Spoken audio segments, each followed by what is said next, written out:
100, 118, 97, 142. What number is your self-worth? What does the idea of giftedness mean to you? But more importantly, who here wants to be a future leader? Who here wants to be the next Elon Musk, the next big CEO, who carries humanity to its next era? This is the myth that is peddled by what we know today as the Gifted Kid program. It is one thing that has affected my life greatly. I think today, a couple things I want to talk about. So I think firstly, the people in the Gifted program. Secondly, the way it works. But most importantly, the consequences of being in that program itself. Hello, my name is Andrew Zhang. I was labeled as gifted at a very young age, and I was in the Gifted program for several years. And I think across those several years, across every single person that I met in my time in that program, there was one common underlying factor that all of us shared. It was one experience of shared potential. We were all told we were going to be future leaders, great thinkers, and all of us thought different than our non-gifted peers. But also secondly, excellence. All of us were high achievers. We want to go home to a good family with a good report card, same as all of you, and tell our parents that we got 100, we got a 95. But finally, for a lot of us, what happened instead in the later years of our Gifted program was one simple thing: burnout. I think the way in which we see this today is something we know online as Gifted Kid Syndrome. It's a term popularized by the internet, and you've probably heard of it, but be that with your podcasts, news stories, serious discussions, or more likely, things like this. This is actually how I discovered what Gifted Kid Syndrome was, through a bingo board that told me that I was going to do things like this eventually. But I think that this is an issue that's affected so many people. So many people have come up to me and asked, like, oh, what was your experience as a gifted child? And every single time, the only thing I can think of is, oh, it ended pretty badly because I was burnt out by the end. So I think the idea, for those that don't know, is when a child who is gifted when they're younger grows up to become continually more and more burnt out. They struggle more and more with school, and ultimately, they fail to be gifted, they fail to become gifted, and they assimilate back into being normal. I think the problem is this. When you tell a child from the very start of their life, or the start of their education, that they're smart, that they're gifted, that they're above others, there's an expectation that they are going to maintain the idea of giftedness. The idea of giftedness itself, per definition, is that these children are expected to excel above others. You cannot have a gifted program without a society in which people are above others academically. It is for this reason that when children ultimately hit an obstacle which they can't cross, when you're struggling with the idea of gifted itself, there's a moment in which you are defined by your numbers, but you're actually at a point where you can actually do that by yourself. I think the issue here is that children are never taught how to behave and how to behave in education. They're never taught how to study. They're never taught how to deal with certain kinds of issues, and they're never taught how to get out of their comfort zone. So this means when you have an entire life based on the fact that you are gifted, but you're not given the proper skills to do so, when you finally encounter the obstacle, be that a math test, an English thinking quiz, or any of that, there comes a time which you ultimately fail, despite being smart, despite being gifted. I think this exists in society in a couple of ways. Children who are gifted are too gifted to reach out for help.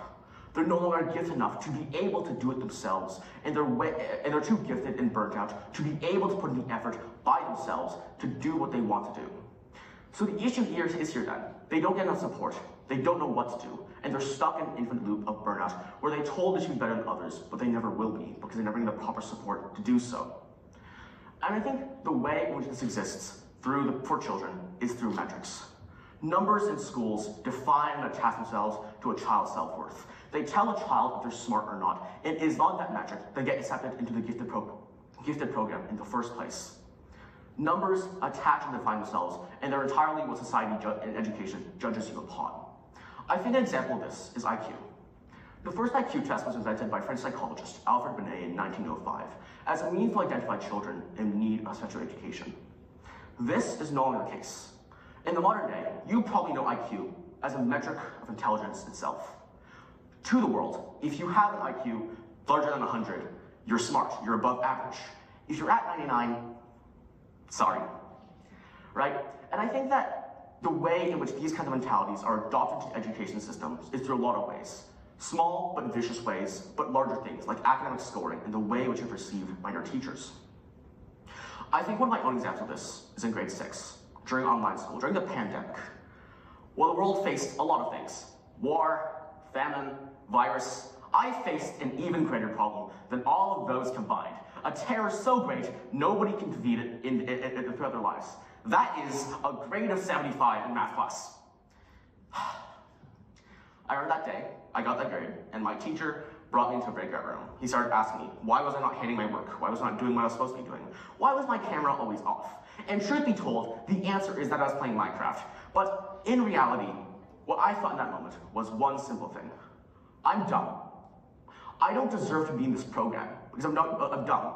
I don't fulfill the conditions of what it means to be gifted, to be above others. I am an outlier among my peers who are excelling. So in that moment, under that pressure and with that thought process, I embarrassingly broke down crying in front of him. In that moment, what I think I wanted to hear was to be told something like, oh, at every single point, at some child life, you're going to get a 75, a 65, a 45, or even, for God's sakes, a 35. But I didn't get that. We sat there for several minutes in deafening silence as he watched me cry. Really? Right. So I think that even though in retrospect, the effect of that day has not damaged the way that I think, in the way that I see education. But when you apply the logic of what happened that day, and the way I was treated by that teacher, it's easy to draw parallels or make connections as to how children are treated within gifted children are treated within education, and why gifted kid syndrome exists in the first place. I think oftentimes the way children process things is through failure.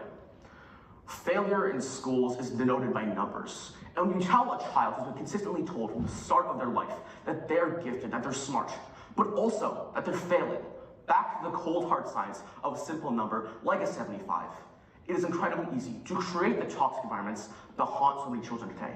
To tell them that they are dumb, that tell them that they will never make it into a higher education, that tell them that they should be able to find a passion in education or stop them from enjoying education itself.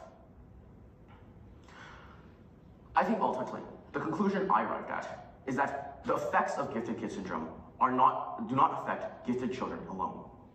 Insofar, I think you might be thinking, why is this kid lecturing me, right? Why is this kid telling me about a problem he barely understands?